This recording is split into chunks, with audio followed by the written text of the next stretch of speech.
Ideas stage today, Secretary Antony Blinken, Speaker Emerita Nancy Pelosi, and Kerry Washington. And now, please welcome the Atlantic CEO, Nicholas Thompson.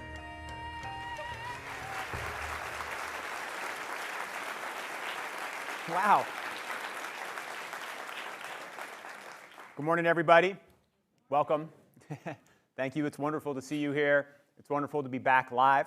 I'm Nicholas Thompson. I'm CEO of The Atlantic, and we're excited to be here at the festival and at the wharf, our new home. If you all walk down the wharf, you've seen the flags. We got the Atlantic label up on the building just the other day. It's absolutely beautiful. So we're delighted to be here and we're delighted to do our festival here. Since our magazine's founding in 1857, our mission has remained consistent: to continuously challenge assumptions, pursue truth without regard for party or clique. We continue to follow the core principles set out by our founders. We have amazing founders, amazing principles that we've lived by since then. Reason should guide opinion.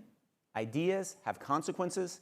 And the knowledge we have of the world is partial and provisional and subject to analysis, scrutiny, and revision. For the past 15 years, the Atlantic Festival has endeavored to bring that mission and those core principles to life. Ideally, we'll live up to them today on stage. In fact, the Ideas stage is where we unpack the most consequential issues that are shaping our nation. We convene innovators, visionaries, thought leaders from the world of politics, culture, business, activism, and technology. You'll hear stories, you'll get some jokes. Ideally, you'll learn something new. Ideally, you'll be surprised. Maybe your mind will be changed. Maybe you'll change the mind of somebody else around you. Before we dive in, I want to thank our underwriters for their support of The Atlantic and The Atlantic's journalism. Our presenting level underwriters: Leaps by Bayer, Pfizer, Southern Company. Our supporting level underwriter is Allstate. And our contributing level underwriters are AHIP, Barber, Boston Consulting Group, City of Hope, Eli Lilly and Company, Genentech, Goldman Sachs, the John D. and Catherine T. MacArthur Foundation, and Visit Seattle, which you all should do. Thank you. If you see or hear anything today that captures your attention, we encourage you to share it with your social networks, whether it's X, Instagram, Threads, Mastodon, Post, Facebook, TikTok, LinkedIn, Snapchat, etc. Please use the hashtag TAF23. And while you're doing that and you're sharing all these great insights, please also silence your phones. We'd like to thank you, the audience here, the audience that's virtual, for joining us. And I'd very much like to thank the entire staff of the Arena Stage for hosting us for another year. Now I'd like to welcome Arena Stage's Artistic Director, Hannah Sharif, to say a few words. Thank you so much.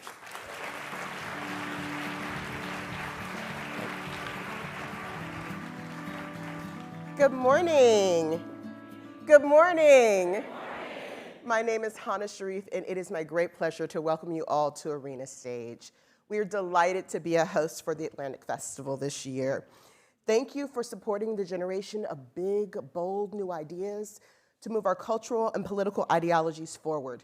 It is truly an honor to be surrounded by so many luminaries and to play a role in bringing our collective imaginations together for the greater good. Meeting the future in our current cultural climate requires a multifaceted, intersectional, and exhaustive approach to answering questions, for us with rigorous art and radical access. It is fitting that the Atlantic Festival will find a home in these hallowed halls built by our founding artistic director, Zelda Fischhandler, who in 1950 created the first integrated theater company in this country. It was revolutionary. It became a hub that recognized and nurtured the artistic, intellectual, and cultural innovations of a wide spectrum of international voices. My own artistic strategic vision builds upon that foundation, prioritizing the nexus point between art and audience. The resulting cultural shift can expand institutional capacity, revolutionize patron experience, and deepen community impact. Being a partner with the Atlantic Festival is a critical relationship, as we as artists join together with politicians, journalists, thought and technology leaders to strengthen our country's framework. We look forward to the inspiration and the calls to action to come today. Thank you and welcome. For discussion about America's foreign policy agenda, please welcome Secretary of State Antony Blinken. And here to lead the conversation is The Atlantic's editor-in-chief and moderator of Washington Week with The Atlantic, Jeffrey Goldberg.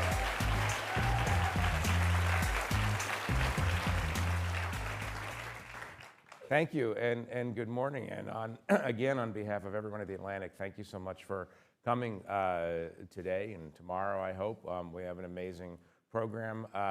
We're kicking it off with the Secretary of State. I've told him that he's the warm-up act for Nancy Pelosi. and he accepted that with equanimity, I think, because you're a diplomat. I always wanted to make the arena stage, so. Yeah, you made the arena stage. You're opening for Nancy, so we'll see. But next year you might headline. Who knows? Next year you might headline this event. I don't know. We'll see. We'll see how you do in the next 27 minutes. Thank you, Jeff.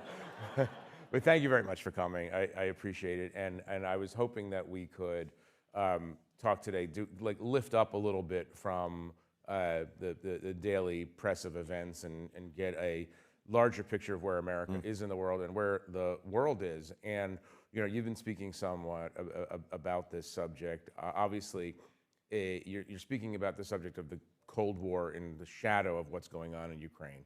But the big question that I want to start with is simply this: are we in a new Cold War? Does this mark the end of Cold War I and the beginning of Cold War II? And I think the anxiety-producing aspect of this question is this feels worse in some ways, our relationship with Russia right now, than it felt even in some of the unhappiest moments of the Cold War. Where do we stand? Jeff, I don't think we're in a new Cold War, but we are in a new era, because as we see it, the post-Cold War era is over, and what we're in now is a period where there's an intense competition to shape what comes next. A competition that involves Russia and China in different ways, and a competition that also involves a whole panoply of countries, including in the developing world, about how we're going to face and tackle these huge transnational challenges that defy the ability of any one country alone to meet them. So, as we see it, we have to engage this era from a position of strength. That's why we've done two things.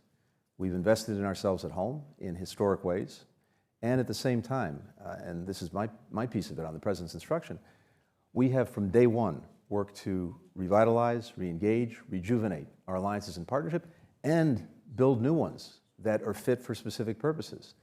And in doing that, our hope is that we can be the ones who are doing a lot of the shaping of this new era. Take us back a little bit, when did the Cold War ended in 89, 90, in that period? Was there a true thaw, or were the Russians just nursing their resentments that whole time? I think historians will be talking about that and debating about that for years. And there's no fixed endpoint. You've seen a gradual progression. A lot of the things that we hoped and expected would happen after the Cold War didn't materialize the way we wanted. Now, put it in context. A tremendous amount of good came, both from the post-World War II period and then the post-Cold War period, lifting hundreds of millions, billions of people out of poverty around the world, avoiding great power conflict. That was, of course, the purpose of the entire system that was set up after World War II. Moving to tackle some of these transnational challenges. But we've had a serious erosion that's taken place, I'd say, over the last decade, and there's a lot to get into about why that happened. And to some extent, this culminated really in a perfect storm. COVID was an accelerant to all of this, but we find ourselves at a point where the great power competition that some hoped would be a thing of the past is now back in the present, but it's overlaid with, again, these tremendous transnational challenges that in their complexity and multiplicity demand that we find ways to work with others to tackle them. So you remember, of course, at Mitt Romney, when he was running against Barack Obama, talked about Russia as a main adversary of the United States, and Barack Obama said, Mitt, the Cold War called, wants its foreign policy back. Turns out Mitt Romney was right, though. Is that fair to say? Well, I had occasion to tell Senator Romney that I thought he had been rather prescient in some of the things that he said. And was he satisfied when you told him that?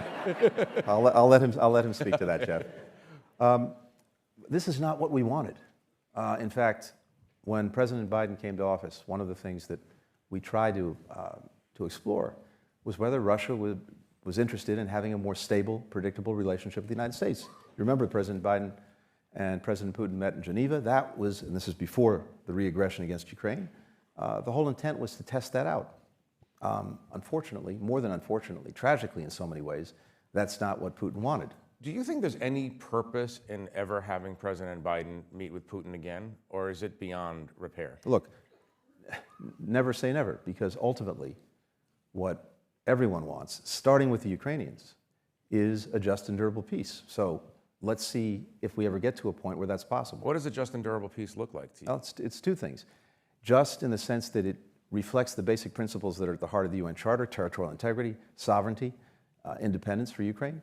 Durable in the sense that you want to make sure that if you're getting to a peace, you're not also leaving in place conditions that would allow this aggression to happen again a year later, 2 years later, 5 years later.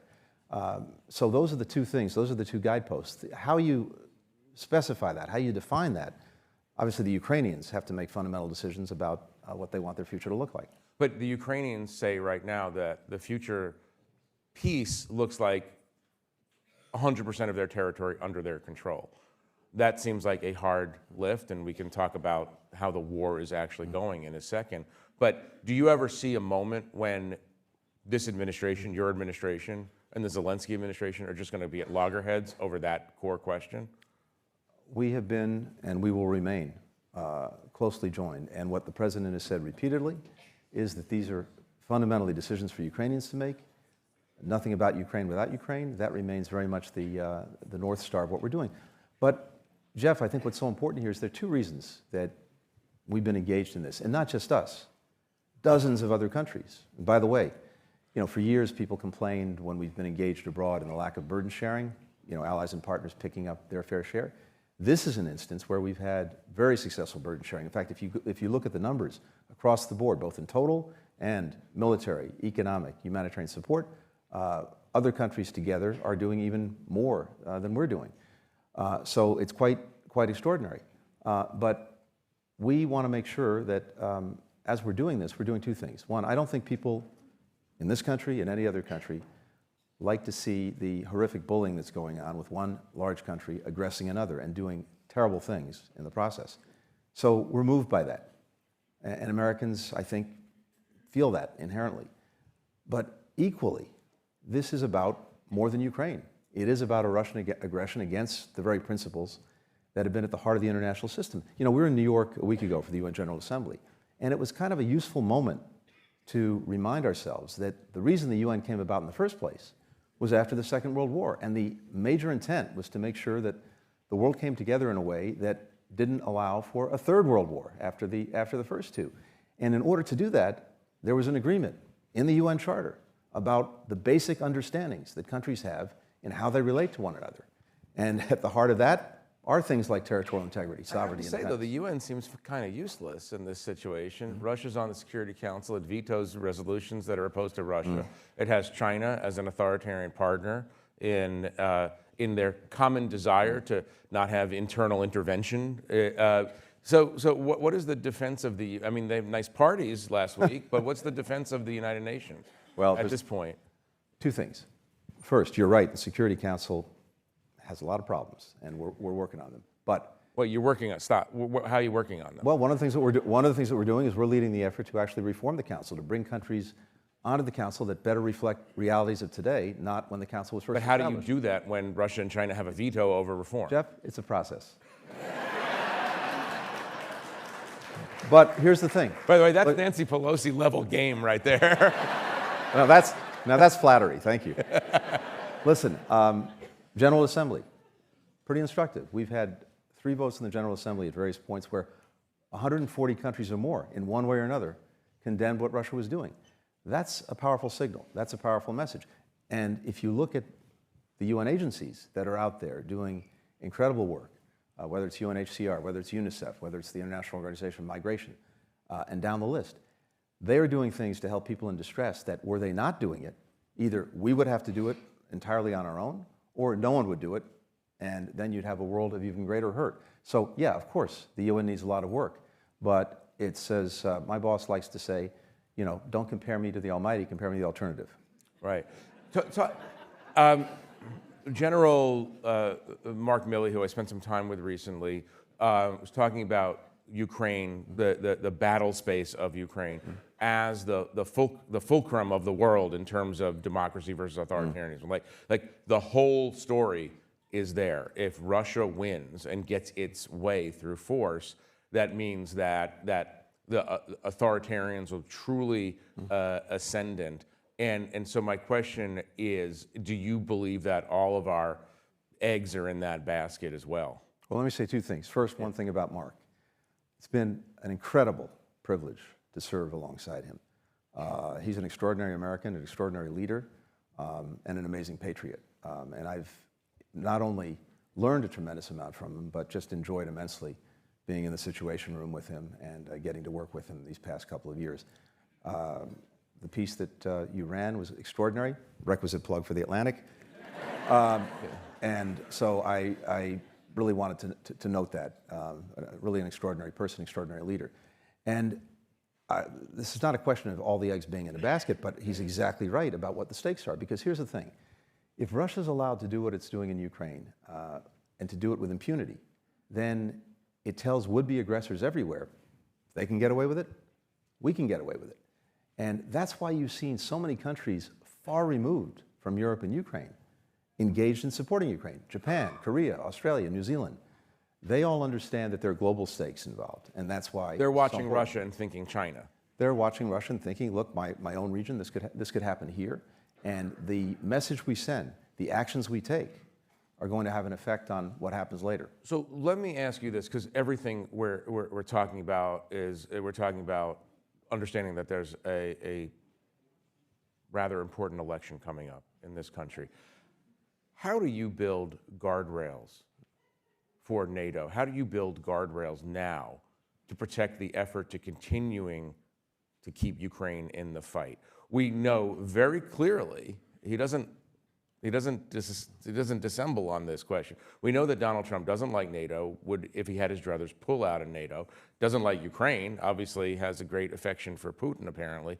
How are you right now building systems so that that fight can continue even if Donald Trump wins the presidency? Well, Jeff, first, in my job, I do elections everywhere except in the United States. So I'm not asking you to predict the election or, I mean, you can endorse a candidate. It's pretty safe to understand who you might endorse. But the question is, and this you hear from allies every day. What's going to happen? The only reason Ukraine is in the fight, I mean, there's two reasons Ukraine is in the fight. One, Ukrainians are very, very brave and have sacrificed a huge amount on the battlefield. The other reason is this enormous American effort to keep them armed, to keep the intelligence flowing, to keep the international coalition, to revitalize NATO. I mean, it's sort of the obvious question. You know, if we go in a completely different direction, what happens to that cause? Well, I'd say two things. First, again, not just us, 50 other countries doing this and sustaining this. And what we're doing is trying to make sure that, to the best of our ability, the steps that we're taking now are as deep-rooted as they possibly can be. So, for example, one of the results of Putin's historic folly in Ukraine is the fact that NATO enlarged. It's stronger, and now it's bigger. We have Finland in, Sweden's about to get in, something, I think, unimaginable before the Russian aggression. That is something that is lasting. Putin has done more for NATO than any Western leader. Putin has done, yes, that's undeniable. If you look, by the way, I think it's also important to note that no matter what happens, this has already been a historic strategic failure for Russia. In terms of Ukraine itself, it wanted to erase it from the map, destroy its independence, subsume it into Russia. That has failed and can't possibly succeed. But if you look at Russia now, militarily, economically, diplomatically, its standing has dropped precipitously. If you look at what's happened with NATO, as you just pointed out, if you look at what's happened with Europe moving away from energy dependence on Russia, in each one of these areas, this has been a debacle for Russia. And of course, the Ukrainian people are more united than they've ever been, including against Russia, which was not the case before 2014, and now it's on steroids since the aggression in 2022. Give you another example. We have worked very hard, you saw this with the Camp David Summit, with Korea and Japan, not only to have this trilateral partnership to try to tackle issues together, but in so doing, to bring Japan and Korea closer together. That's something that's lasting, that has its own momentum, and that will continue. Look, Jeff, the best we can do is to work in the moment we're in, and to do everything we can to try to advance the national interest. If results follow, I believe people will want to sustain that. Let's talk about results. Americans are an impatient people. We know that. Americans don't like long wars. And there's a feeling, and maybe this is an unfair feeling, but there's a feeling that the Ukrainian offensive is bogged down or just going slowly. Give us your sense of the war as it stands. Right? I realize we're not talking to Lloyd Austin, but you still have an overall sense of how that effort is going. Well, if you put this in context, I was just in Ukraine a couple of weeks ago. I'd previously been there exactly a year before. I've been there 3 times, into Kyiv since the Russian aggression. And in the space of that year, the Ukrainians have taken back more than 50% of the territory that Russia took from them starting in February of 2022. Now, of course, they're engaged in this counteroffensive along the south and the east. It's been tough going, and there's a good reason for that. The Russians had many, many months to build up defenses, but the Ukrainians are making real progress. At the end of the day, I think the fundamental difference maker is this. You're right. Our support, the support of more than 50 countries, has been a big difference maker, but the fundamental difference maker is the fact that Ukrainians are fighting for their own land, their own freedom, their own future. The Russians are not. And I think at the end of the day, that is what tips the balance. Now, exactly where this settles, exactly where lines wind up being drawn, that's going to be up to the Ukrainians. They have to make important decisions, and it's a democracy. And those decisions will be reflected in Ukraine's democracy. It seems like your administration is having a harder time than one might expect selling the idea of American support for Ukraine in large swaths of America. What more do you need to do to convince Americans that that fight is our fight?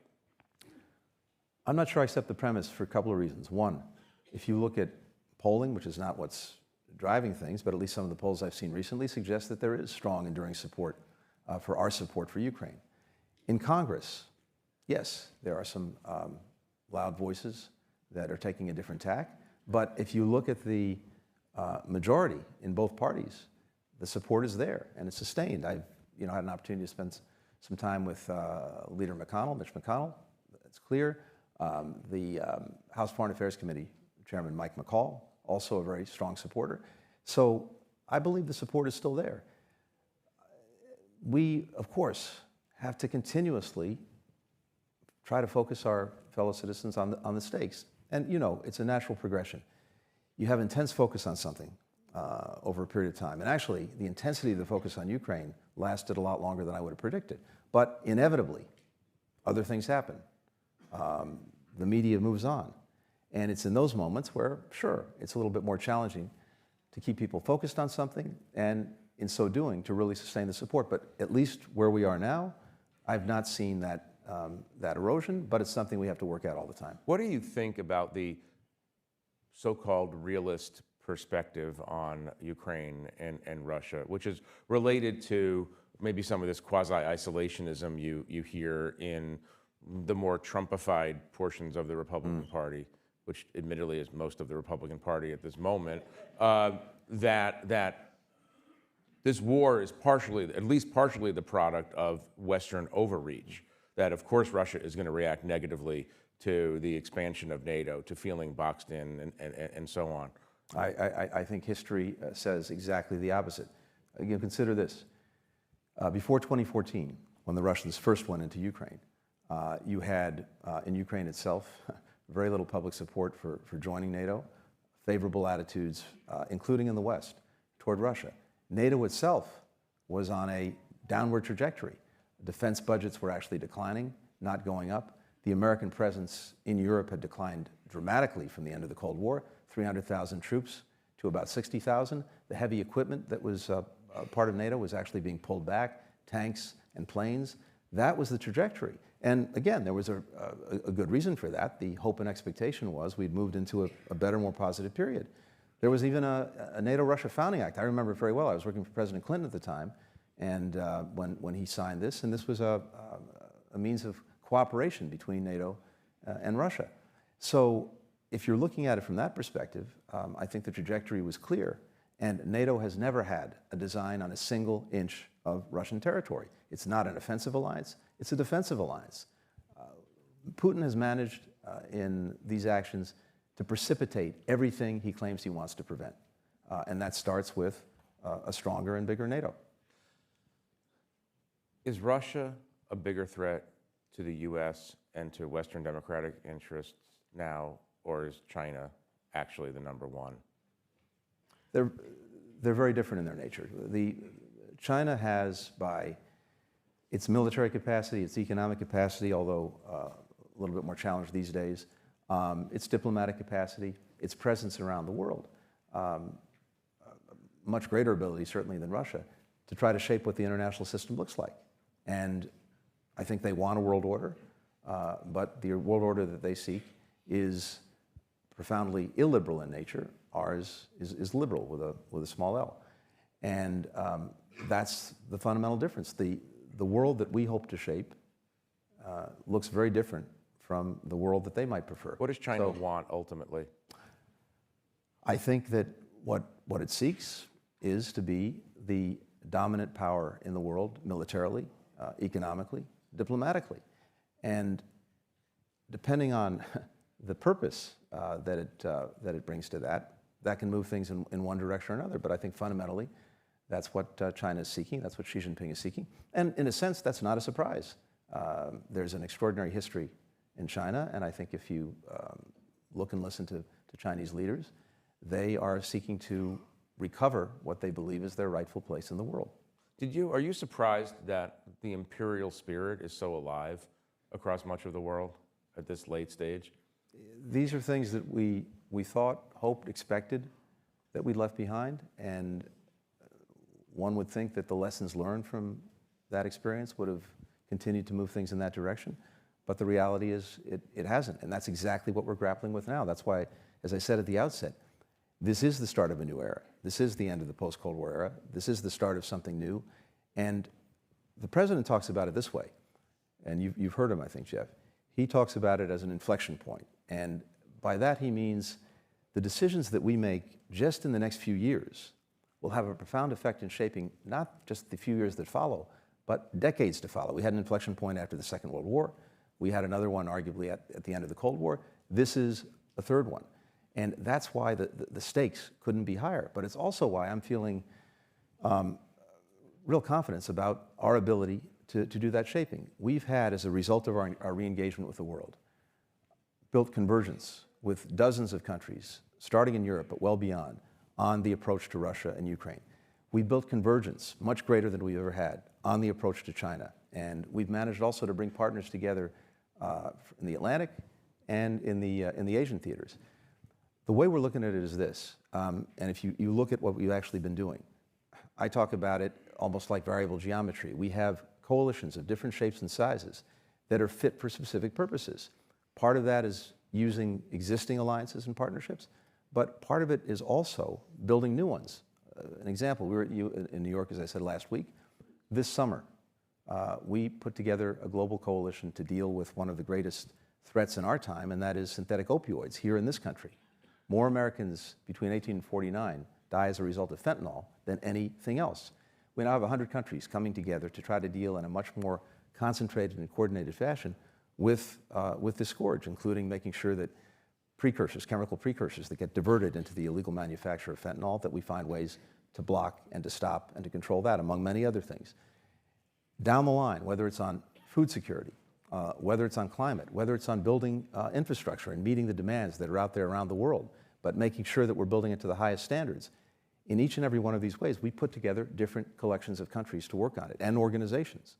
And we're also doing these in cross-cutting ways and in new ways. So I think if you look at that, and you look at the investments that we've made in ourselves, truly historic investments, starting with infrastructure, chips, and then the IRA, giving us leadership on the technologies that are going to define the 21st century economy when it comes to green economies, we're in, without question, a much stronger position at home and abroad than we've been in recent years. I gotta say though, I mean, if the choice is between a very sanguine Secretary of State and an easily excitable Secretary of State, I guess you go with sanguine. But we're a year away. We're a year away from an election where your guy is running against the other guy, and the other guy wants to dismantle everything that you've just talked about. And so I'm not really tracking your sanguinity on this. And I'll come back to that question.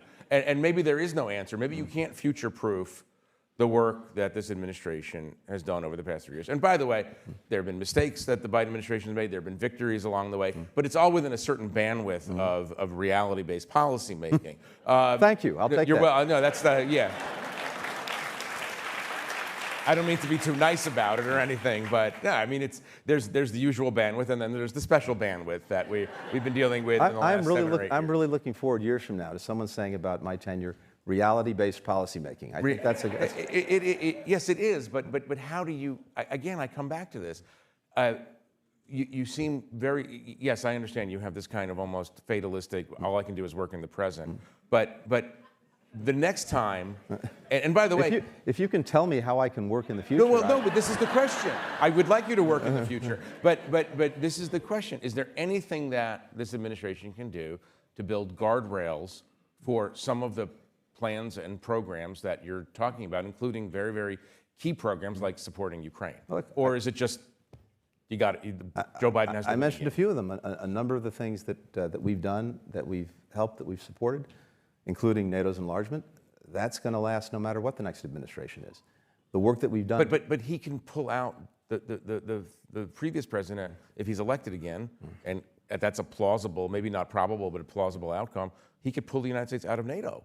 And what's NATO without the United States? I think if there is a strong demand signal from around the world, and also a demand signal here at home, whoever is president, whoever the future administration is, about the direction that people want this country to go in, that matters. That makes a difference. So our job, as I said, is to do to the best of our ability to make sure that what we're doing resonates with people, that they see, as I said, that they're results, and that given a choice between different directions, they want to sustain the direction that we're taking.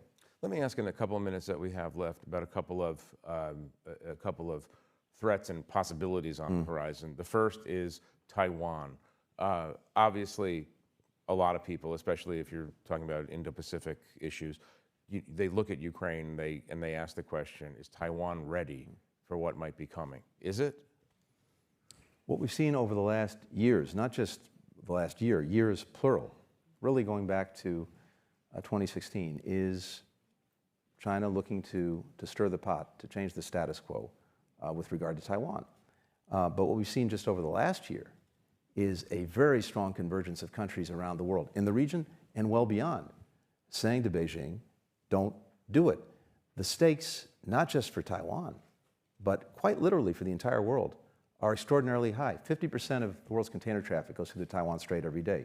70% of semiconductors manufactured there. Were there to be a crisis over Taiwan precipitated by Chinese actions, you would have a global economic crisis.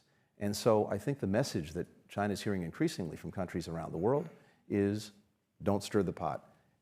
Everyone wants peace and stability. Everyone wants the status quo to be preserved. Do you think the Chinese are surprised at the level of American engagement with the Ukraine? I think that what China's taken note of, clearly, is the success we've had in building convergence both in Asia, in Europe, and even points beyond, about the approach to take toward China. And if you look not only at what colleagues around the world are saying, but what countries are actually doing, there's an incredible alignment. China's taken note of that.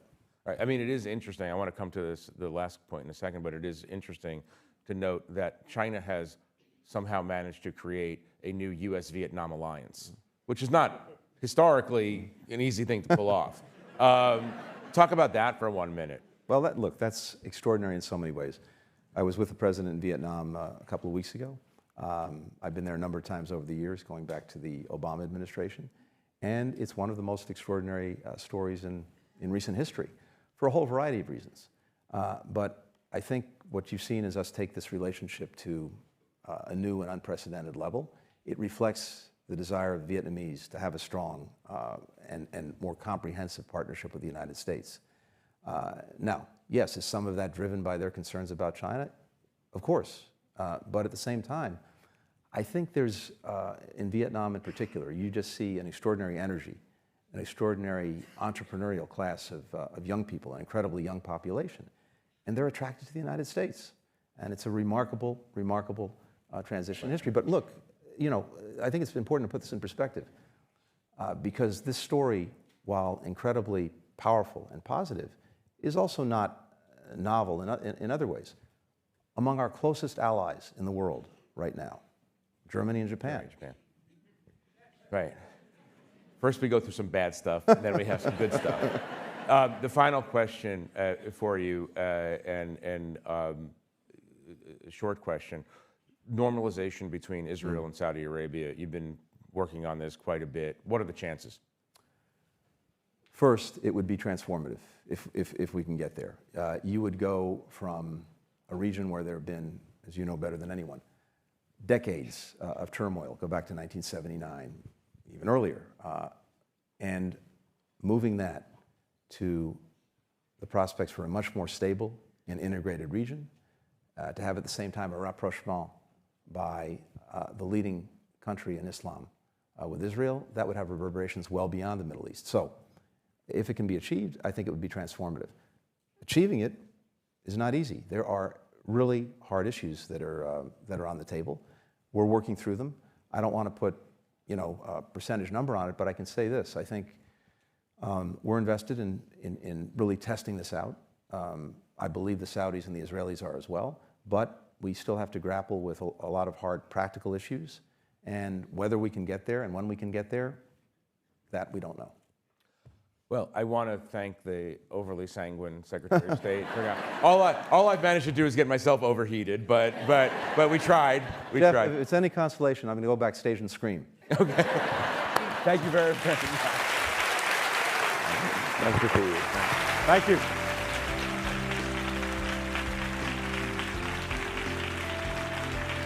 Still to come on the Ideas stage, actor and author Kerry Washington.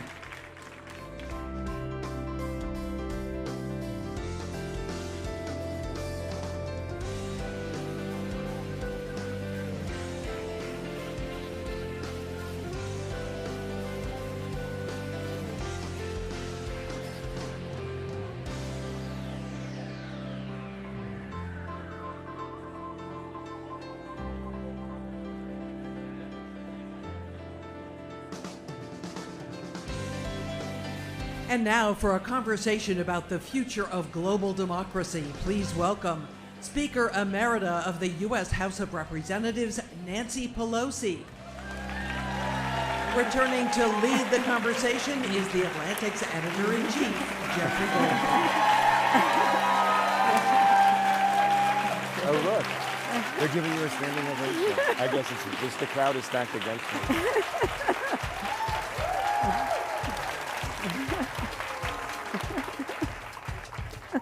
They're already on your side.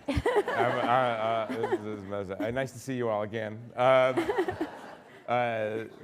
Speaker Emerita. Do I have to call you Speaker Emerita the entire conversation? Or are we? Nancy. Nancy? And I'll call you Jeff. Thank you, as you always do. Thank you very much for joining us. Pleasure. Speaker Pelosi has been a frequent guest at the Atlantic Festival over the years, and we appreciate you doing this with us once again, so thank you. I want to just, you need no introduction, so I'm not going to introduce you. I want to jump in, if we can, right into the news of this week. And the way I would frame the question is this: is Kevin McCarthy the Speaker of the House, or is Matt Gaetz actually the Speaker of the House? Think of yourself now as a political analyst, not as the former Speaker. Just give us the lay of the land right now, what you're seeing on the other side of the aisle. Well, first let me say what a pleasure it is to be here once again and with you. He jokes about the secretary, and wasn't he wonderful? We're so proud of him. And who warms up for whom? We're all sidekicks to Jeffrey. He knows that. We're not talking, yeah. And in case you haven't heard this, many of you have over the years, when I was in high school, which was a long time ago, we had required reading, which was the Atlantic Monthly. It was called the Atlantic Monthly in those days, for those of you who weren't born then, or your parents weren't even born then. And they told us if we wanted to be good writers, we had to read good writing, the Atlantic. So this is a special pleasure for me. This is the product placement portion of our interview, and I always appreciate it. And I always think on this point you could go as long as you need to. This is fine. It's a great point. Kevin is the speaker. Yeah. So, Kevin McCarthy. Is the speaker, yes. He is the speaker. Mm-hmm. And what is Matt Gaetz? Well, let's just get Break serious. this down for us, yeah. Yeah. I really didn't come here to talk about Matt Gaetz, but did you come to hear about him? Right now, we're at a place which would be the fourth shutdown of government. God forbid that it should happen. Newt Gingrich, John Boehner, Ryan, and now this would be the fourth. It is very, very serious. So we're just hoping very much that in the next hours we can come to some conclusion, some agreement with the Senate to keep government open and then continue the conversation. We're only talking about a continuing resolution. But this is very damaging to the economy. Imagine that they would be frivolous with the idea that 7 million women and children would be without food, that people who are federal employees or federal law enforcement and our military would work without pay, as if, well, you can handle the rent and all the rest of it. Even if it were retroactive, they still need the money when they need it. And so the impact that it has on individuals and billions of dollars of impact on our economy. So it isn't something that you should be frivolous with. But why is it happening? Well, one of the reasons that they're saying right now is that they want to, my understanding from this morning is they want the Senate to take out the Ukraine money, and they may want to put something else in, border or something, to take out the Ukraine money. Now, the good news is that in the votes yesterday and the day before, after last night, when we had the meeting last night, we had votes after that until late. And one of the votes was to take the funding for Ukraine out, and it got like 89 votes. So that was a good sign. However, in the Rules Committee, they responded to the smaller number and took the Ukraine money out of the defense bill. This is really very important, as the Secretary pointed out. This is about democracy, our democracy, their democracy, democracy writ large. The courage of the Ukrainian people is so very remarkable. And the brutality of Putin, I just will say, when our delegation was first to visit, right, within a month after 6 weeks or so after the initiation of hostilities by Russia into Ukraine. And even by then, and since, tens of thousands of children have been kidnapped. Women have been raped in front of their children and in front of their parents. People have been killed brutally there. And I said to someone, why isn't it sad for the Russian soldiers that they become such brutes in war? Is that what happens to people in war? And I was told by those who know Russia well, make no mistake, Russian soldiers do exactly as they are told. This is Putin's rape, kidnapping, killings, and the rest of that. So when you talk about peace and terms and all the rest of that, understand what the Russians have done so far. Well, I was just in Europe and for a wedding, but I had some meetings, and the Europeans obsessed with the idea. Obsessed doesn't sound like an intellectual word. Obsessed with the idea of what could happen in our election. what that would mean for Ukraine, what that would mean for NATO, what that would mean for our transatlantic alliances, what it would mean for democracy. Thank you for not being sanguine about this. I appreciate I appreciate that. Was that enough about Matt? But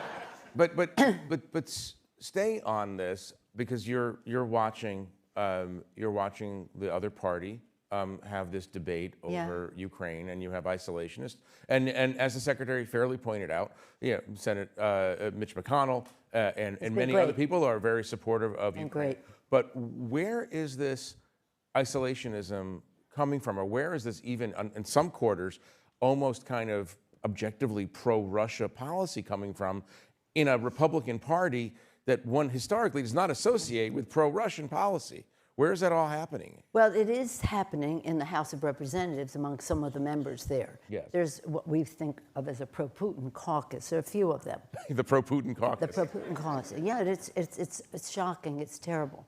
But by and large, the Republicans have been, I think, with all due respect, that the press has made more of the division than is actually there. Now, a few can hold up the rule and this or that on the Republican side, but by and large, the sentiment is very bipartisan. And when President Zelensky was here in our meetings with him, the bipartisan smaller leadership meeting, the Republicans were very positive. But what happens if Donald Trump becomes president again to the Ukraine cause? I can't even contemplate that happening to our country. I really can't. But we cannot let that happen to America. Everything is at stake. Everything is at stake. When you heard the beautiful voice of our secretary talk about our values in the country and the attempts at bringing people together, it's our security. When we talk about foreign policy, we talk about security, protect and defend. That's our oath of office that we take. Security, economy, and values, governance. Security, governance, and economics. And our foreign policy is about all of that. And all of that is threatened by that horrible prospect, which we must not allow to happen to our country, because democracy is at stake. Okay, so let me ask you this though. Let me put this bluntly to you. Yeah. That you have and one of the things we try to practice at the Atlantic is speaking plainly. So we'll the same thing. Speak plainly. You have a racist and misogynistic ex-president who tried to subvert the Constitution and incited an insurrection and the near sacking of the Capitol, who's facing 91 felony counts right now. And according to multiple polls, he's kind of running neck and neck with your guy, who's not even facing one felony count at the moment. And so the question for you is, what does that say about the country? And also, what does it say about the Democratic Party? Well, let me just talk about my guy, since you referred to him in that way. Your guy. President Biden has been a great president.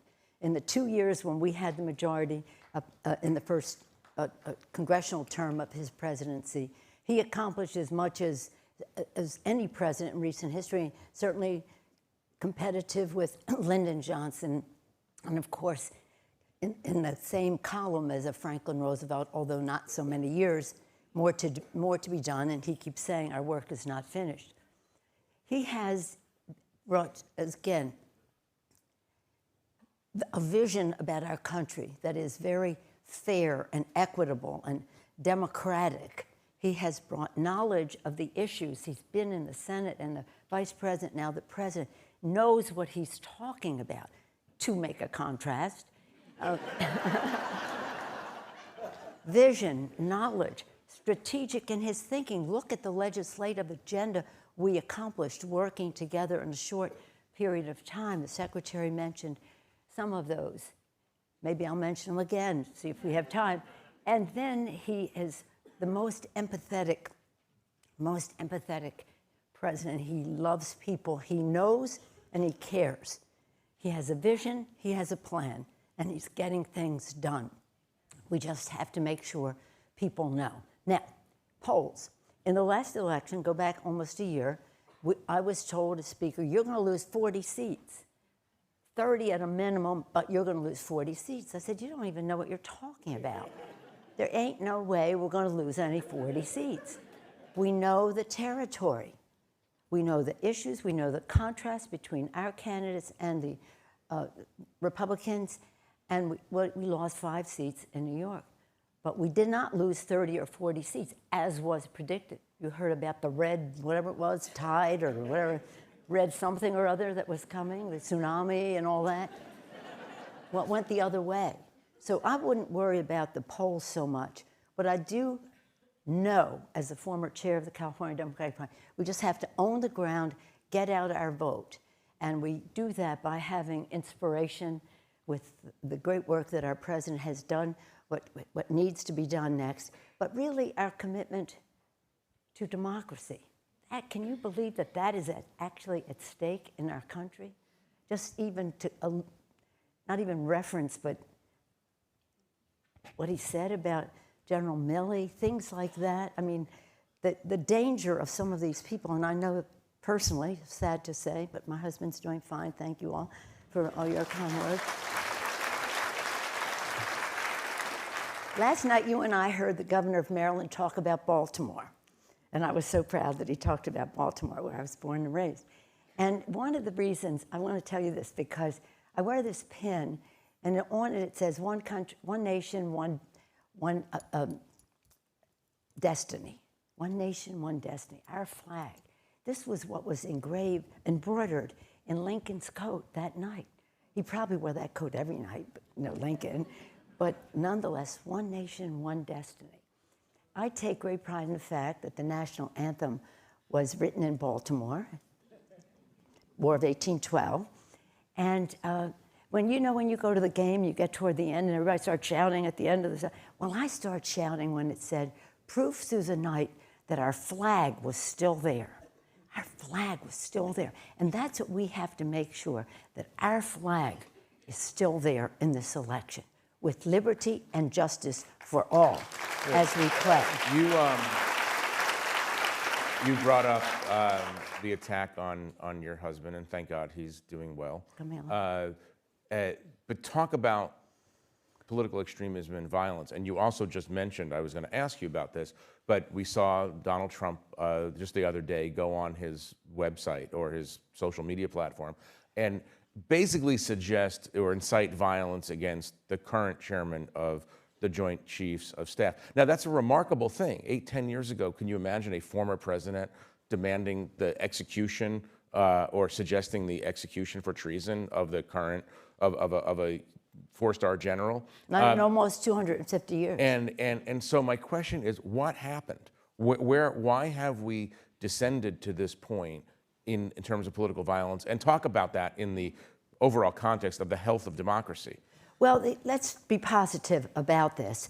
There are those who, I think in the election where he won, people had some uncertainty about their future. They were afraid of innovation, immigration, globalization, diversity, women, LGBTQ, people coming, as I say, diversity, and they didn't know what was there for themselves and their families. And we have to have a strong economic initiative so that people do know what's there for themselves and their children. They care about their children. So that was some of the, shall we say, people who we would hope to win over. Some we'll never get. You understand what I'm saying? That never get. But an election is just about, the few at the end who come through. Sometimes I wonder about the Republicans. I keep saying, take back your party. You're a great party. You're the grand old party. Great leaders in our country. You've done great things. Why are you being usurped, or whatever the word is, by a cult to a thug? I mean, what is this? So, and I don't know why they don't take it back, but it's important for the country to have a strong Republican Party. Who am I to be advocating for that? Strong, but it's important for our country. And so maybe we just have to get over this. But you believe in a strong Republican Party. You think it's good for democracy. Of course. Yeah, of course, but that's why I don't understand why the Republicans don't take it back. So what my friends tell me, and I do have Republican friends, that if you... One of them told me this the other day. He said, if you scratch a lot of them, who said they're for, you know who, I don't use his name, that they just don't want to pay more taxes. They just don't want to pay more taxes. The very wealthy who are, boom, in that place. They just don't want to pay more taxes. Provide for the common defense, promote the general welfare, provide the blessings of liberty for our, the preamble to the Constitution, all the things that our country is about. So They at don't this want to pay point, taxes. you don't believe that people who support Donald Trump are just supporting him out of anxiety about technological disruption or the price of eggs or Three things. The price of food, no, cost it's a of serious living issue, is very but you important. don't think that that's related necessarily. Well, I think it's a piece of it, but I think that's a piece that we can talk about. I think that there's a section that we will never get, and that had been there for a long time, but he didn't invent it, but he normalized it, and he inflamed it, that segment. And then you have the people that I know who don't want to pay taxes, who are very wealthy, but they just don't want to pay taxes. And now how many people could that be? But they fund elections.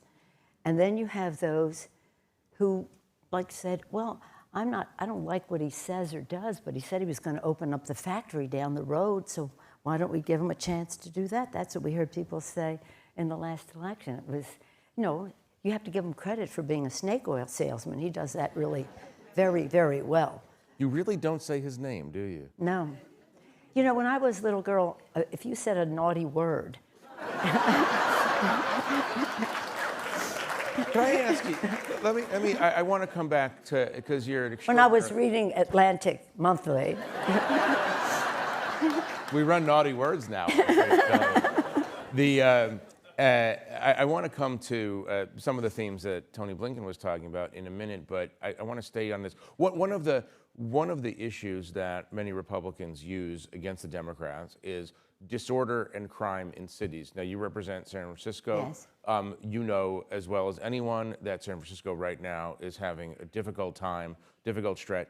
Fentanyl and homelessness and bust-in robberies of stores, and there's a lot of video out there that a lot of people who don't have San Francisco's best interest at heart are using to say, look, this is what happens when Democrats run things. Talk about San Francisco right now as, because you obviously love your city, talk about San Francisco and those problems and how those are playing into what could be causes of Democratic weakness.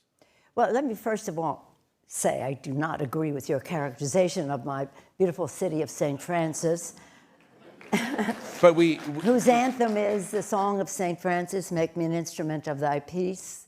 We are a city, it's a fabulous place. Now we have a certain area that has homelessness and has some crime and fentanyl use and the rest, and we are approaching that.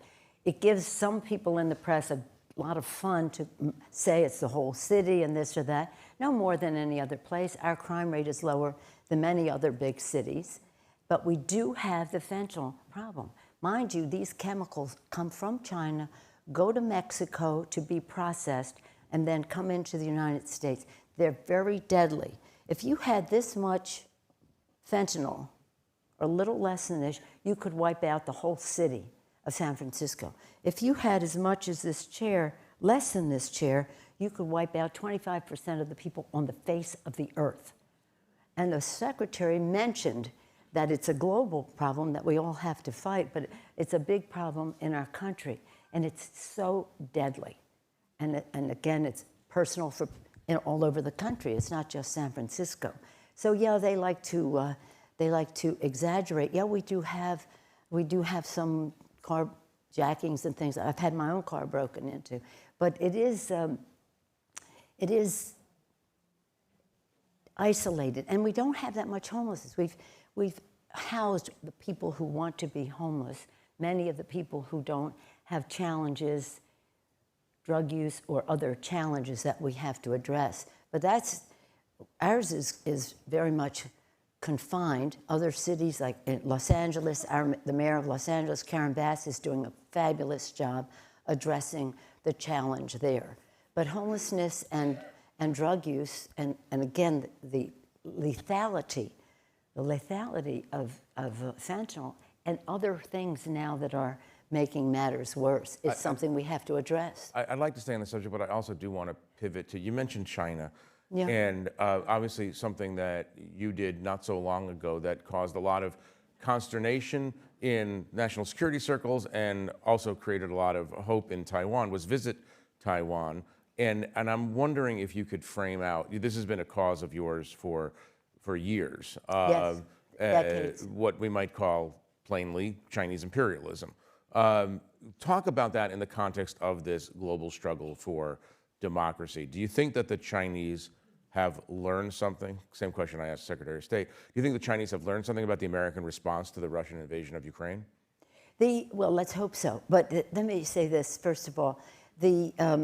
I said to the Secretary when he left, I was so proud of him at what he said. I'm always proud of him. But I said, I was there when the Russians signed the agreement with President Clinton. It was in Paris. It was 1987, and it was the Partnership for Peace. And the president of Russia was there, and he signed it, Yeltsin. 1 year later, plus Putin. And that made all the difference in the world.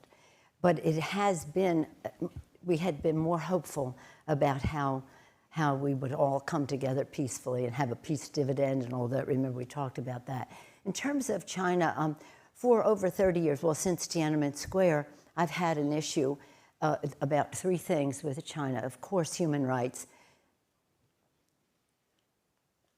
I'm not excited about all the support I've gotten in our own country in that regard, but nonetheless, human rights and proliferation of weapons of mass destruction technology, which they have been engaged in, lack of market access for our products there, piracy of our intellectual property. It was so many things, but corporate America was, selling insurance or getting bank stuff or something, and so they won the day in that debate. And people said to me at the time, oh, you're wrong. Peaceful evolution. If we trade, they're going to have more democratic freedoms. We don't expect them to become a democracy, but we do expect them to release the prisoners from Tiananmen Square, not run over people in tanks and all the rest of that, and then salute them after they do it, which we did.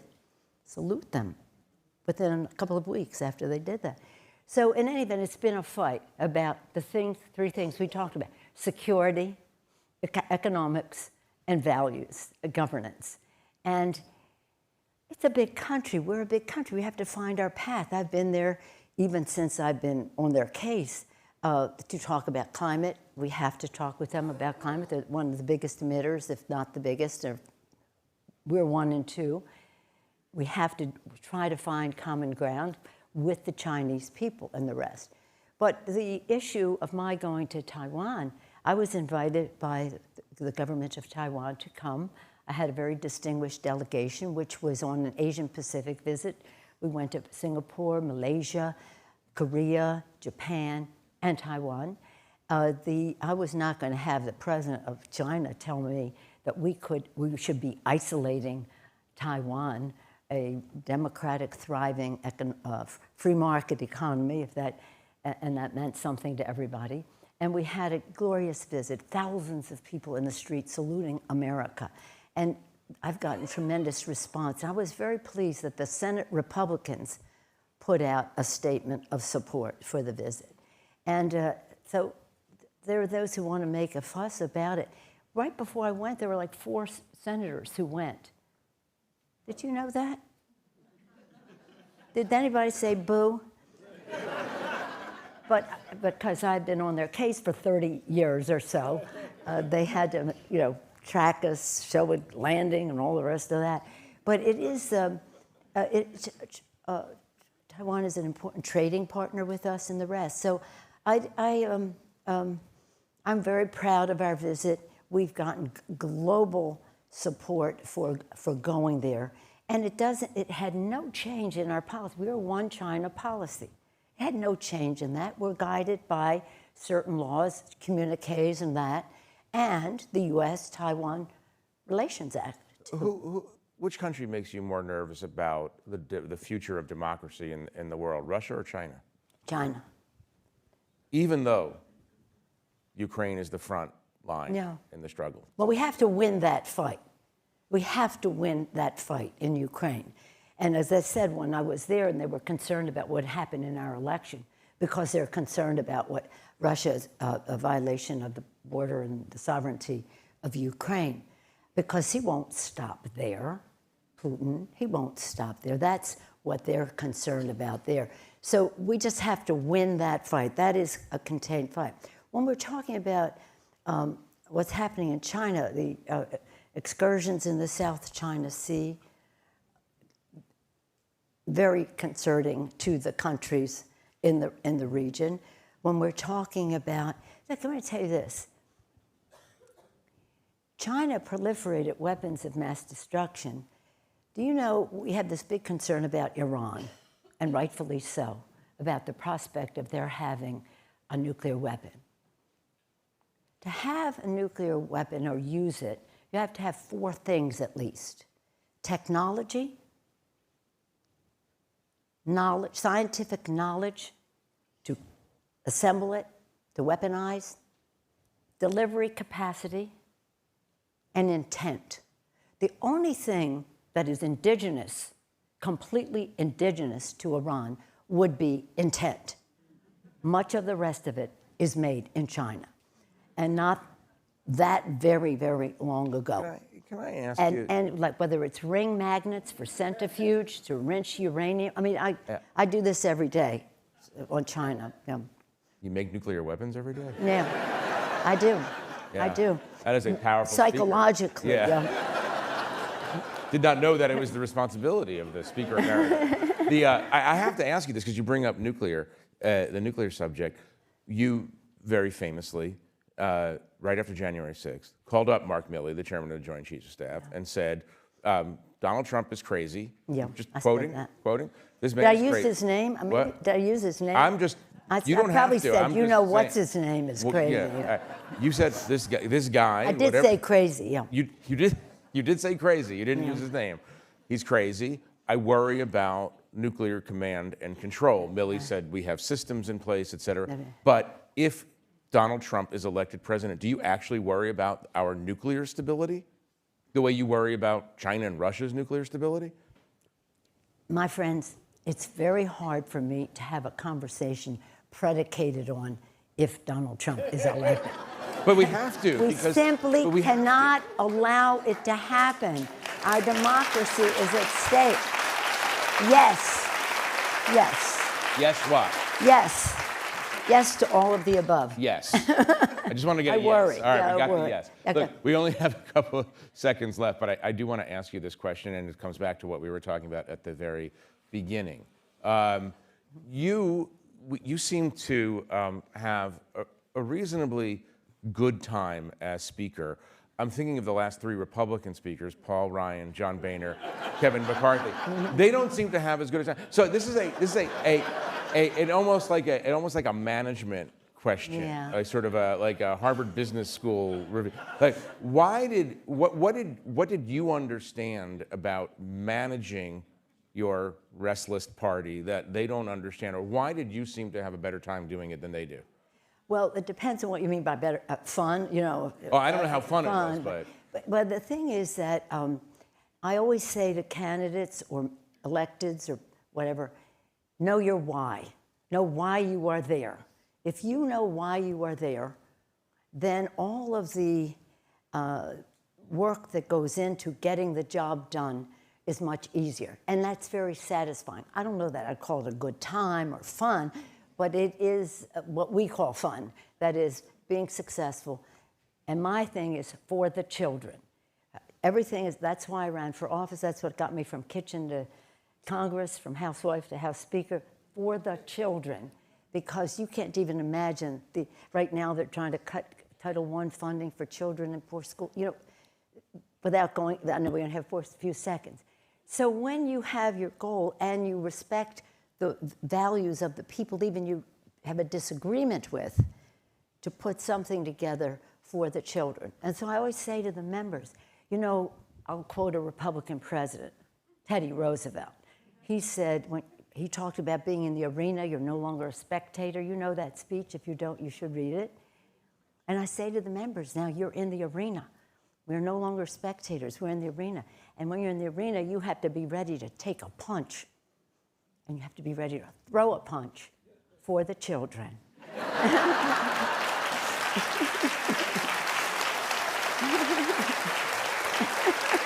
Is that it? And we're going to end it on that note. Thank you very much, Teacher Pelosi. Nice to see you. Wonderful to see you.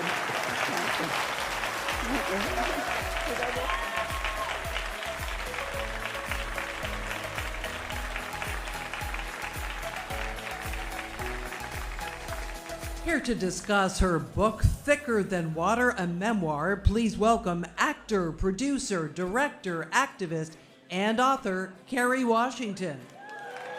With Clint Smith, the staff writer at The Atlantic.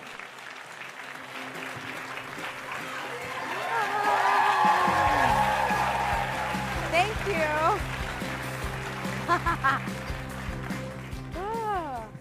Hello, hello. How's everyone doing? Good, good. Good. It is such a pleasure to be here with you all. Thank you so much for coming out to the Atlantic Festival. It is a delight to be here with one of the preeminent actors of our time, Kerry Washington. Oh my gosh, I'm pinching myself. I was saying to the team that I'm here with in town, like, I'm so excited about this conversation because I'm such a huge fan, as you know, of yours. And so thank you all for being here with us as we just fan over each other. Yeah. This book, we're here to talk specifically about this book, but also much more. This is, just so everybody should know, this is a beautifully written book. It's a beautifully crafted book. And you can't say that about every celebrity memoir. And so I almost want to begin by talking about like who some of your literary influences are. Like who are some of the people that inspired you to come to this book and to come to your other written work in the way that you do? So we talked a little bit about this backstage, but one of my favorite memoirs is Ashley C. Ford's Somebody's Daughter. And that book was really inspiring for me because she writes with a lot of honesty about her family, and her parents are still alive, as are mine. So I thought, okay, somebody's done this and survived it. But also, you know, I mean, I said to you when I reached out to you, one of the reasons why I just admire and respect your work so deeply. But the word is passed. I felt like you were doing on an institutional level what I was trying to do within my family, trying to grapple with the history of who we are, of who we've been, or how we got here, and bring it forward, trying to like really beg my parents to come to terms with the truth of our family. So I think there was a lot of your writing that influenced my work. But I love memoirs. I love really meaningful memoirs. Jane Fonda's work, and obviously Michelle Obama. And I think also I just love language. You know, as an actor, I'm always trying to figure out why that word in this moment, or, you know, what am I saying here? What's the music of the language? And so I think I brought a lot of my awareness of language as an actor into the writing process because it's newer for me than other endeavors. Absolutely. And you alluded to this, but at the heart of the book is a sort of secret that's been at the center of your family life for your entire life until recently. Can you talk a little bit about that for folks? Sure. So about 5 years ago, my parents unwillingly, or not enthusiastically, maybe is a better word, unenthusiastically sat me down and shared with me that my dad is not my biological father. And they were, in a way, forced to. They were sort of put in a corner because I was ending my time at Scandal.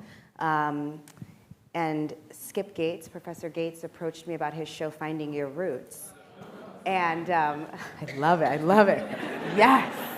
And he said, you know, now you have time. Like, we've wanted you to do this show for so long, but you've been so busy working these long days. Like, do you want to do it? And I said, yes.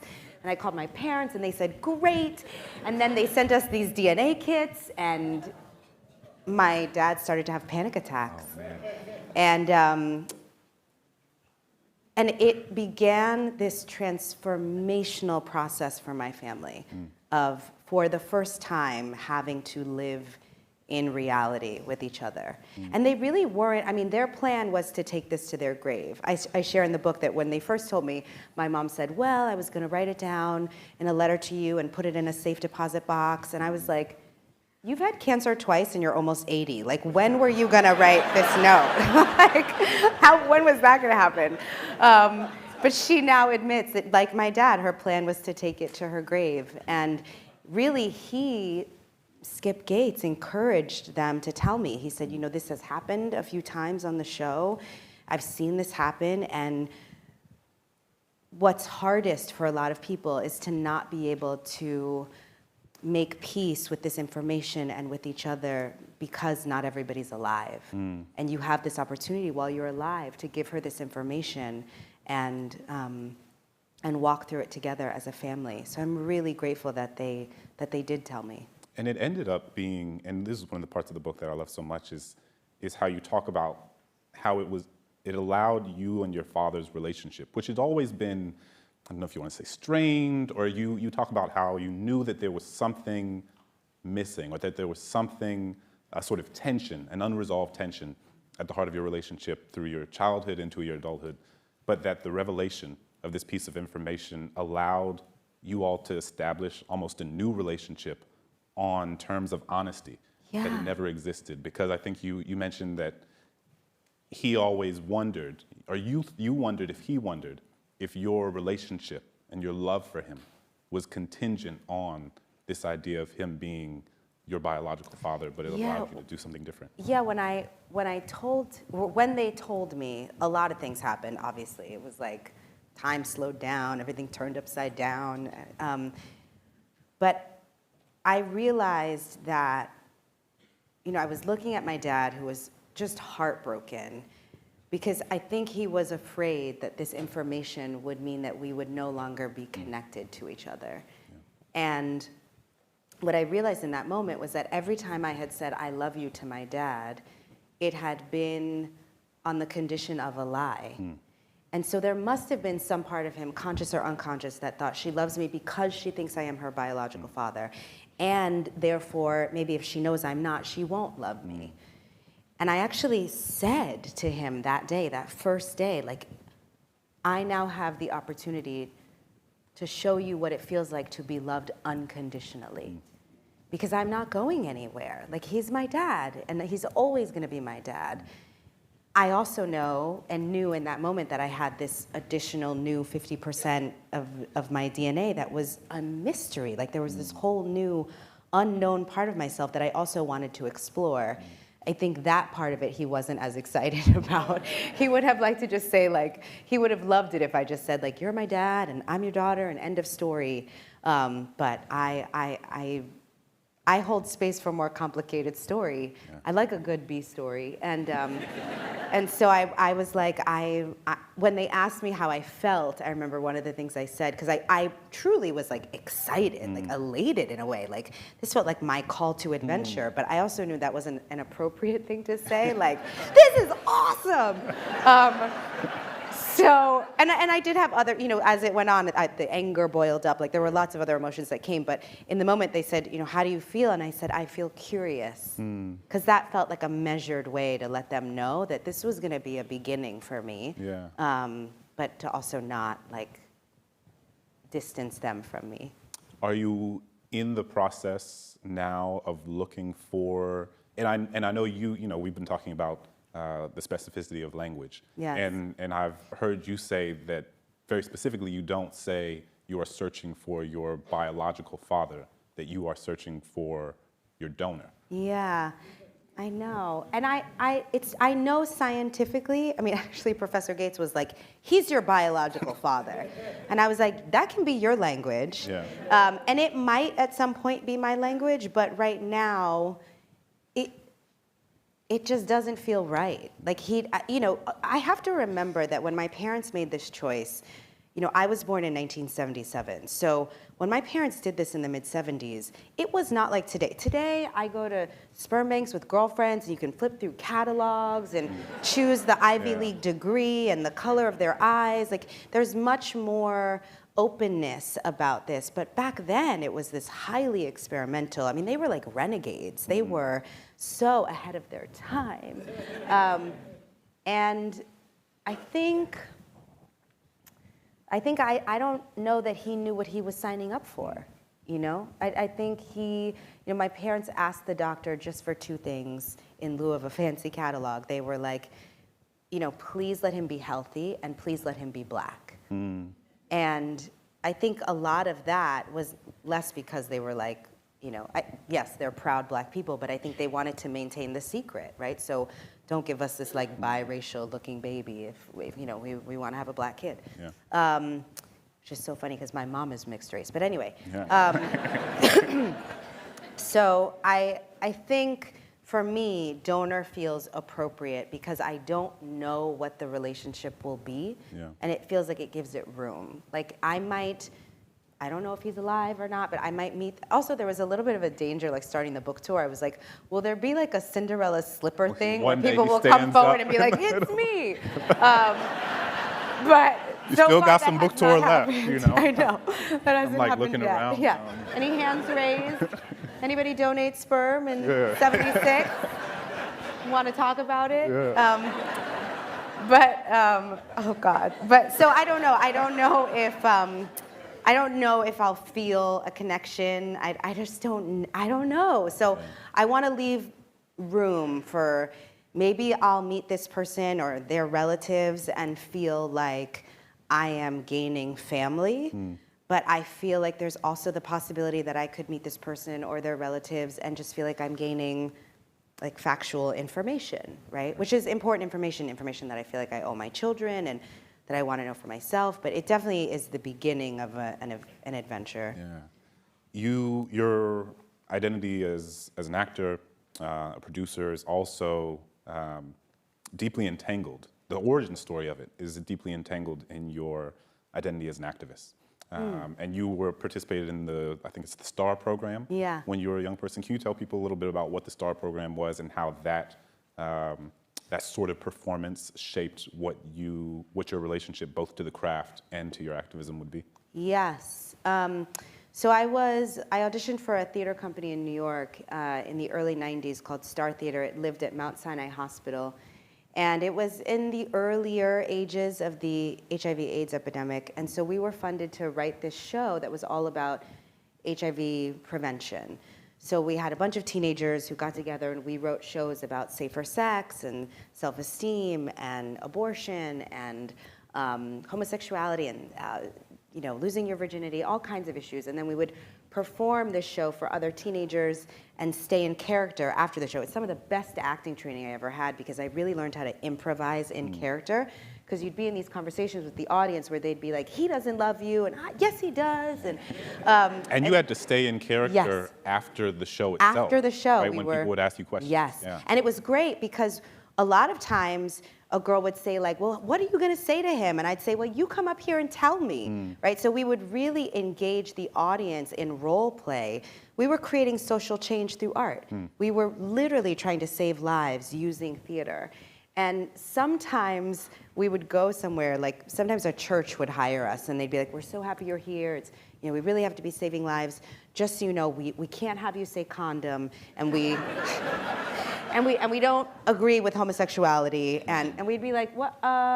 We can't do that. Like we have to do the show that we know from a research-based perspective is the language that kids need to hear to be able to make the changes that will save their lives. And so, thank you.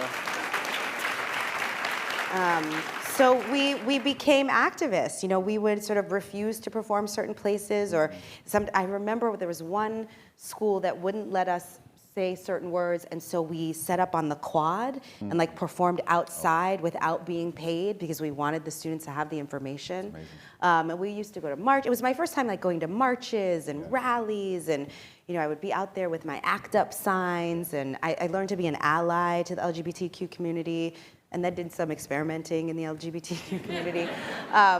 So it was it was a really special time for me, where I learned so much as an artist and as an activist. Yeah. And one of the things I've heard you talk about is how, as your star has risen, and as, you know, after Scandal and after everything sort of blew up in your career, that one of the things you had to be most proactive about was figuring out how to maintain those original commitments, right? How in the midst of getting more money and getting more fame and having more opportunities and operating in a space where the expectation, I think, is that there's a level of, people have a sort of apolitical disposition or an objective disposition, or don't speak on this or don't speak on that because it might alienate this fan base. Yeah, don't offend your fans, and you talked about how you had to work really hard and continue to work really hard to maintain a commitment to your values, to your sort of political and ideological commitments. And it becomes more difficult when there are more and more people telling you not to. There's more stakeholders. Yeah. There's more stakeholders and more people who, like, they eat because I eat. Right. So they want to make sure that I'm eating, right? And I think that has been, it's interesting. It's been a very grounding force for me in my career, because I've always felt like I don't want to be less of a human because I'm an artist. I think there's such a deep connection between acting and human rights, because I think it's very relevant to the theme of the conference this year also. What you're asked to do as an actor is to walk in someone else's shoes. It is an act of compassion. Even when you play a quote-unquote bad guy, any acting teacher will tell you, if you think your character is a bad guy, you are not the person to play that character. Because you have to have compassion for that character. You have to ask yourself, like, you know, that idea that hurt people hurt people. You have to ask, like, how did this person become somebody who wants to hurt other people? Why? What are they afraid of? Do they feel loved? What do they want? What do they need? What are the stakes? You know, those are the questions that you really ask to humanize a character. And I find that I do that in life too. Like, I don't think of people often as good and bad. I'm always thinking, like, the why. Why do you think that way? And so there is a part of my life as an actor that makes me think of others and that makes me have more compassion and want us to be able to kind of value everybody's place in society and everybody's worth. And that's so your mom was a teacher and a teacher of teachers, and you just gave like a very good teacher look to the person. It was just sort of exemplary. It's so true. It's so true. Oh, wait. The first stop of the book tour was in the Bronx, which is where I'm from. And there was this huge gym of kids at the Boys and Girls Club, and everybody was like rowdy. And I was like, okay, I'm going to give you the Dr. Valerie Washington line. I'll wait. Yeah. And then you just sit there, you know. Oh, she's waiting. Yes, but so I guess for me, it's been very grounding to say, like, it's not worth it to give up my sense of humanity and my commitment to the humanity of others to be famous. Like, I've never, as you know, because you've read it, I've never wanted to be famous. It's not that I love my job, I love what I do. I'm very privileged and lucky to be on the cover of magazines and wear fancy dresses, and all that. It has some element of fun. But what I really love is telling the stories. I love the process of uncovering the humanity and then sharing the humanity and reminding each other how human we are. Like, that's what I get to do in my work. And I don't want to be less human out in the world because of my day job. So I think that I bring my politics with me because it's part of who I am, you know? And speaking of this, in the book you write, in general, I am built with a codependent need to see things from someone else's perspective, to understand them, to justify their feelings and their behavior, and to experience their reality as my own. And you're talking about this in the context, and as you just were, in an artistic context. And I'm curious, given that we were talking about your activism, given the sort of preceding conversations that came before us about the the fragile nature of our democracy. I mean, turn off your phone. Sorry. No, it's fine. Then I'm like, is mine off? I'm just like, yeah. Yeah, right? Oh, God. But I am curious, given that that is such a commitment, an artistic commitment of yours, how far does that extend for you politically, right? Do you carry the same sort of radical empathy for those who operate with a fundamentally different ideological viewpoint, position? How far are you able to extend that empathy in the context of your political life? This is where I start to think about the difference between empathy and compassion, because I think my compassion gets extended sometimes much further than I want it to, which maybe isn't a bad thing, but it feels hard at times. And I loved The Persuaders, Adnan's book, right? Because it was about how we can apply that commitment to understand where people are coming from into the public discourse and into the political conversation. And I think it's very important now more than ever, honestly. It gets hard for me when I'm being attacked. Like anybody, I can get defensive. When I spoke, the first time that I spoke at the Democratic National Convention, it was sort of at the height of scandal, which I just want to say, speaking of politics, that I'm not encouraging anybody to watch Struck material. I'm talking about a show that I was on because it's part of my life, but it is Struck material.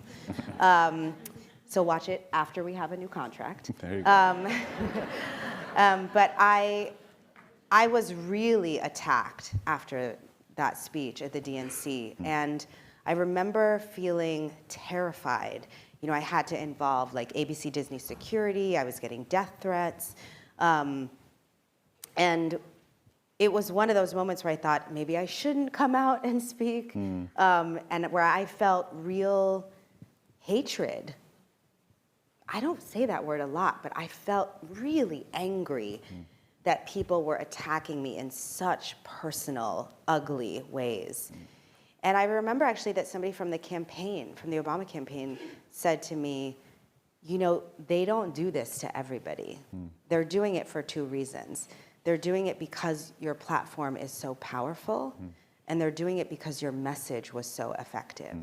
And that was such a good reminder to stay in the difficult spaces and be willing to have the difficult conversations.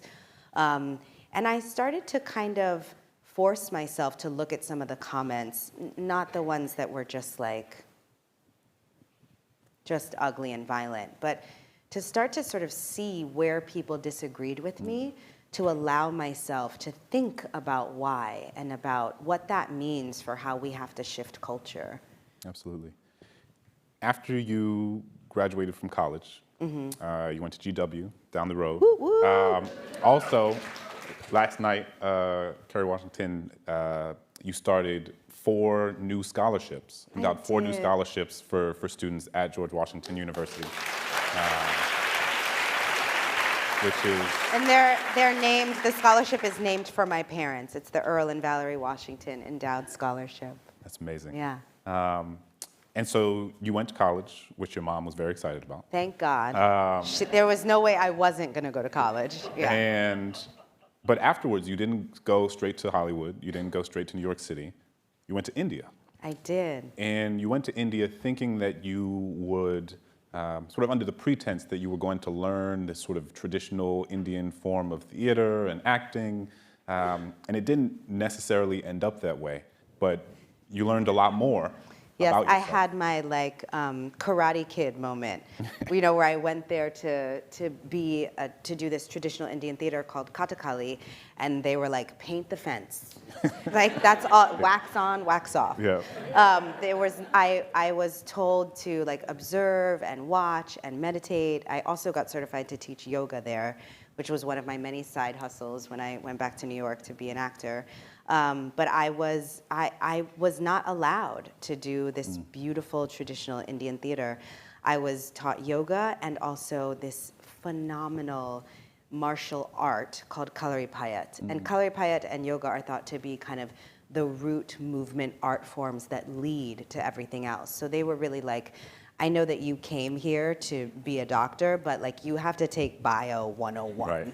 Right. And that was very humbling and frustrating, but also really beautiful. Like it really allowed me to think more about process and to give theater the respect that it deserves, like to understand where these traditions come from and what they mean, and that I could have a long life ahead of me of working toward the kind of performer that I wanted to be. You've played so many different roles over the course of your career, and you know, when I was reading your book, I thought a lot about something a friend of mine, the poet Safia Hilo, talks about. And so, you know, sometimes I'll be in conversation with Safia, and I'll look back at like poems that I wrote back in college, you know, poems in the early 2000s, and I'll look them up on YouTube. I don't look them up on YouTube because they're terrible, but I imagine myself looking them up on YouTube and like, oh God, like these poems are terrible, they're trash, like who is this person, what are his politics, like why is his voice doing that weird thing? And I'll be like, oh, Safia, these poems are so bad, like I can't even, and she's like, you could think of it like that. Or you could think about how each poem is a sort of time capsule that allows you to remember who you were at these different points in your life, and how, and what a blessing it is to be able to have these sort of breadcrumbs that allow you to trace who you've been throughout the different parts of your life. And I'm like, it's a much more beautiful rendering of the situation. Then these poems are trash. I guess I could think about it that way. All right. Time capsules, cool. But I'm wondering how you think about your relationship to your old roles and roles that you played 5 years ago, 10 years ago, 20 years ago. Do you look back at some of them? Do you ever go back and watch Save the Last Dance? I don't. I don't like to go back and watch other work. I think for the same reason. I'm like, why am I doing that thing with my eye? Like, what is she thinking? So I don't really go back and watch old work. But you know, you and I were talking backstage about. I took my 2 daughters to the Beyonce concert in LA. Yes, yes. That's the only appropriate response. But my 9-year-old, when we were there, had never been in an experience of seeing people, like hundreds of people scream my name. And because we're so kind of private and we don't go to things where I'm not like, children, watch my fans fawn over me. But they were also screaming Olivia Pope. And so my 9-year-old was like, who is Olivia? Like, what? What?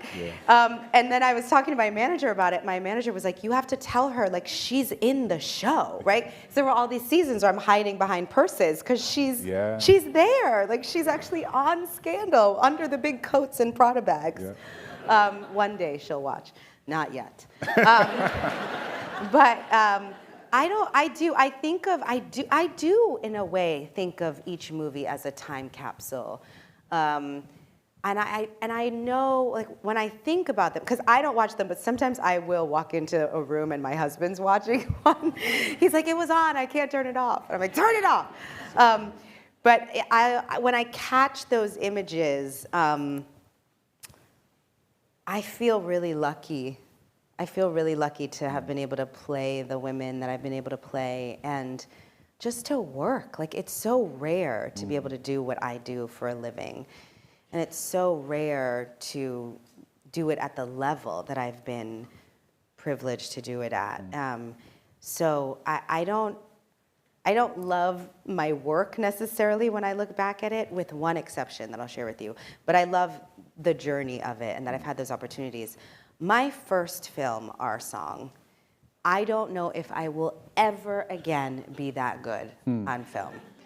Ever. Because it was my first film, and it was what I was so hungry, you know, and I was so, you know, I share in the book that the apartment that I grew up in was on the flight path of LaGuardia Airport, and so we would have these planes fly kind of close to our because we lived on the top floor. It was not a penthouse, but it was the top floor. And these planes would fly over, and I always wanted to be on one of those planes. I always wanted to be like somebody else, going somewhere else, living somebody else's life, which is part of why acting was such a saving force in my life. But when we were filming our song, I remember we were like stealing shots on the A train out in the Rockaways, and this was a really tiny, tiny independent film. So we didn't have any permits. We barely had a budget. We were just like literally stealing shots on the A train, and so we were close to Kennedy Airport, and it was the first time in my life that a plane flew overhead, and I didn't want to be on it. Like, I just wanted to be exactly where I was, doing exactly what I was doing. And I think you see that in the film. You just see, like, because my character, Lanisha, also just, like, she wanted to be the best, and she wanted a way out. And I felt like that film was a way out for me. We're almost out of time, but I do. No! I know. It always flies by. I know. But you've now stepped from, you still continue to act, but you also have your own production company and you're creating a lot of content. And I'm just curious, like, what are the stories? Are there stories that you sort of are actively looking for? Are there sorts of roles that you're like, this is the kind of role I want to play? Or do you kind of not know until you see it? Yeah, I'm not sure. I have this weird obsession where I really, really, really want to make a Christmas movie. Okay. Look, I don't know why, it just holds like a special, for like Christmas Hallmark movies hold, yeah. in the, Anybody? So that's one thing. I sort of have a mandate at the company that we have to find like a really good, not a cheesy, a really good, like a classic, a future classic. But interestingly, what we say at the company is that because Simpson Street is named after the street in the Bronx that my mother grew up on, because I think that Simpson Street is my mother's Once Upon a Time. It's the beginning of her fairy tale, and I think in a lot of ways, my mom and her siblings, her parents were immigrants from Jamaica, so that's the beginning of our American dream, the fairy tale of our family, so it feels like the right origin language to begin my company. But we say at Simpson Street, we stand at the intersection of what makes us different and what makes us the same. Because we're always looking for that cultural specificity. We have a focus on marginalized communities. We feel like every single person deserves to see themselves in content, and that each and every one of us, no matter where we're born or what we look like or who we love, we deserve to be the protagonist. We deserve to be the lead in the story of our lives. But also what makes us all the same is that we all want to be loved unconditionally. We all want to belong. We all, have the same desires to live fully. And so that's what we do at Simpson Street. And I'm always just looking for stories that that remind us, I guess is a better way to say it, that remind us of our humanity.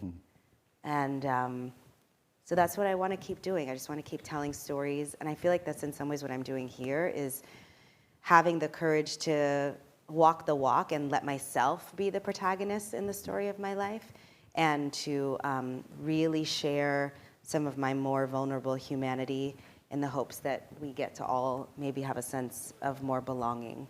Absolutely. And you do it beautifully. Thank you. Kerry Washington, everybody. Thank you.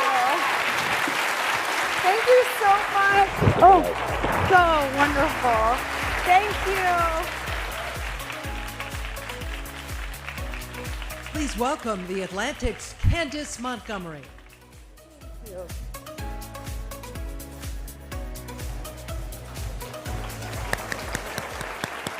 What a great way to kick off the festival. Many thanks to all of today's speakers. As they mentioned, I'm Candace Montgomery, Senior Vice President and General Manager of Atlantic Live, and I'd like to thank you all for joining us this morning for our first Idea Stage. It's been both an honor and a privilege to collaborate with my colleagues to bring these pivotal conversations to the Atlantic Festival, and we're just getting started. Please join us at all of our festival venues for more robust dialogue about the most consequential issues of our time, and be sure to check out theatlanticfestival.com for additional details. I hope you'll join us here again at 12:30 p.m. this afternoon for the Idea Stage. Please note that new time. Our speakers will include just announced House Minority Leader Hakeem Jeffries, Congressman Joaquin Castro, Pennsylvania Governor Josh Shapiro, and author Chimamanda Ngozi Adichie. You won't want to miss it. Until then, enjoy the festival.